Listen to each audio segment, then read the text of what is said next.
Hello बच्चों, let's see the question first. Basically इस question में हमें दो स्टेटमेंट दे रखी है, असर्शन एंड रीजन। हम बताने whether the statement are true और फॉल्स। तो स्टार्ट करते हैं असर्शन से। The error in the measurement of radius of sphere is 0.3%।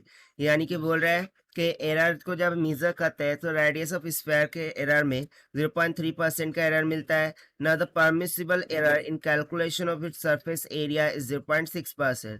और वहीं पर उसका एरिया यदि कैलकुलेट करें, ठीक है ना, एरिया का जो परमिसिबल एरर है उसे कैलकुलेट करें परसेंटेज में, तो वो 0.6% आता है।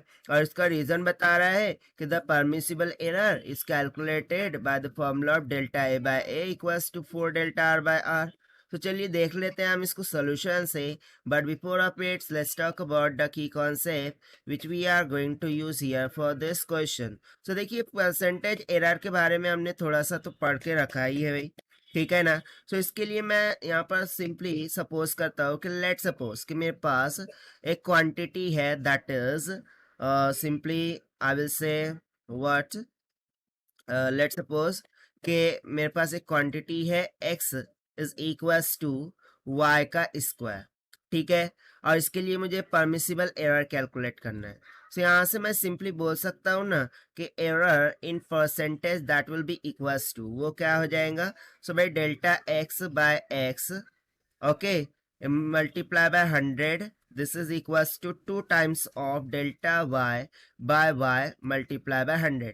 अब आप बोलेंगे यहाँ पर 2 क्यों किया है। सो जितना भी पावर होता है उसको हम क्या करते हैं, उसके रिलेटिव एरर से आगे की तरफ मल्टीप्लाई कर देते हैं। यहाँ पे यदि 3 होता तो यहाँ पर 3 आ जाता, 4 होता तो 4 आ जाता, ठीक है। बस इतना छोटा सा कंसेप्ट है जो कि हमें यहाँ पर यूज करना होगा।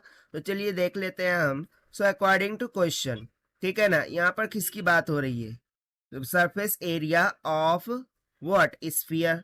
तो सरफेस एरिया ऑफ स्फीयर क्या होता है, A is equals to 4 pi r का स्क्वायर होता है, राइट। सो इसके लिए सबसे पहले तो मैं percentage error in surface area निकालता हूँ, ठीक है। Percentage error in area, so वो क्या होगा, so that will be nothing but percentage of delta A by A multiply by 100, that will be equals to, so यहाँ पर यदि मैंने 100 लिखा है तो परसेंटेज लेने का जरूरत नहीं है, ठीक। So this is equals to, so देखिए कांस्टेंट टर्म का एरर में कोई संबंध नहीं होता, सिर्फ वेरिएबल टर्म का संबंध होता है।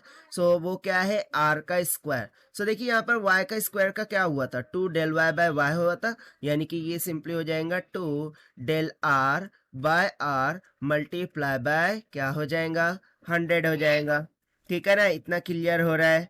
सो यहाँ से हम थोड़ा सा ना कैलकुलेशन करके देखते हैं, ठीक। सो जब भी हमें थोड़ा सा समझ में आएगा। सो चलिए हम पहले ये LHS साइड को लेते हैं, ठीक है। I am taking the LHS side. So LHS side में क्या है, delta A by A multiply by 100, ठीक है ना। सो ये कितना आ रहा है, ये हमें दे रखा है 0.6 परसेंटेज के इक्वल। सो देखिए हमारा जो RHS है वो भी इतना ही आना चाहिए। सो देख लेते हैं इसको करके। सो यहाँ पर देखिए, यदि मैं RHS को देखूं, सो RHS क्या दे रखा है, 2 times of del R by R multiply by 100। So this is equals to 2 into del R by R, वो हमें कितना दे रखा है 0.3%। सो ये हो जाएगा 0.3, ठीक है ना। सो यहाँ पर सिंपली कितना हो जाएंगे, 0.3 इंटू 2 दैट इज 0.6%। सो देखिए LHS is equals to RHS मिल रहा है, LHS is equals to RHS मिल रहा है, दैट मीन्स कि ये फॉर्मूला एकदम करेक्ट है।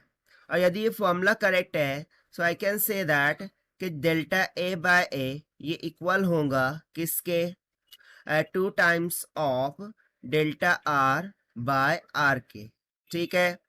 और इसी फॉर्मूले से हमने क्या किया है कि भाई ये प्रूव कर दिया है कि ये सही है, ठीक है ना।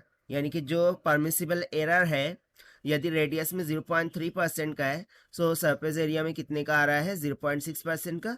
तो यहाँ से असर्शन की स्टेटमेंट हो गई एब्सोल्युटली ट्रू। बट देखिए रीजन की स्टेटमेंट में हमारे पास क्या है, delta A by A equals to 2 delta R by R, जबकि यहाँ पर 4 डेल्टा आर बाय आर आ रहा है। दैट मीन्स के रीजन की स्टेटमेंट यहाँ से क्या हो गई, फॉल्स हो गई। So according to this, if we try to match with the option, so option C, that is assertion is true but reason is false, will become the correct answer for this question. और ये हमने solve किया है, find out किया है by the means of error, percentage error, relative error and surface area of sphere के formula के concept से. So this is the required solution. I hope you understood well. Best of luck. Thank you.